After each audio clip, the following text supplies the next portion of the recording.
চটজলদি একটা রেসিপি, নিম বেগুন। তার জন্য লাগছে আমার প্রথমে নিম পাতার গুঁড়ো, হলুদ গুঁড়ো, নুন, গোটা লঙ্কা, বেগুন ছোট্ট ছোট্ট করে কেটে নুন আর হলুদ মাখিয়ে নিয়েছি। নিম পাতাটা সবসময় পাওয়া যায় না, কচি নিম পাতা যখন পাওয়া যায় আমি কিনে রোদ্দুরে শুকনো করে এটা গুঁড়ো করে আমি রেখে দিয়েছি। এটা ফ্রিজে রাখলে 1 বছর থাকে। তারপরে তেল, এখন কড়াইটা জ্বালবো।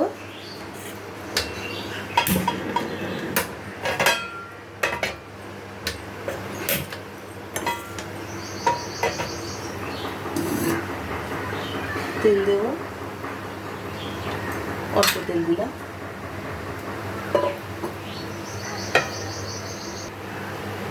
তেলটা গরম হয়ে গেছে, এখন এর মধ্যে দেবো আমি একটা শুকনো লঙ্কা, তারপরে দেবো বেগুনগুলো,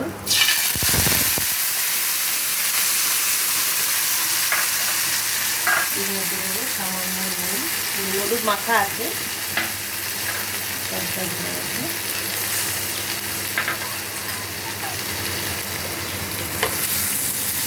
ভালো করে বেগুনগুলো আমি ভেজে নেব।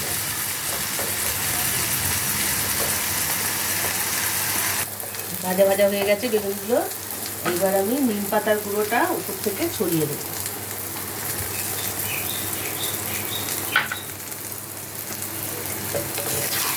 আর একটু নাড়াচাড়া করে নেব। খুব সুন্দর একটা গন্ধ বেরোয়, গরম ভাতে নিম বেগুন খুব ভালো লাগে। যারা তেতো খায় না তারা একবার ট্রাই করে দেখবেন, খুব ভালো লাগবে নিম বেগুন।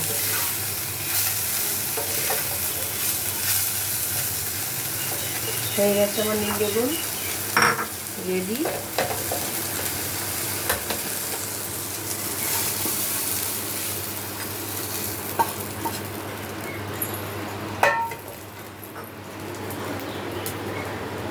নিম বেগুন রেডি।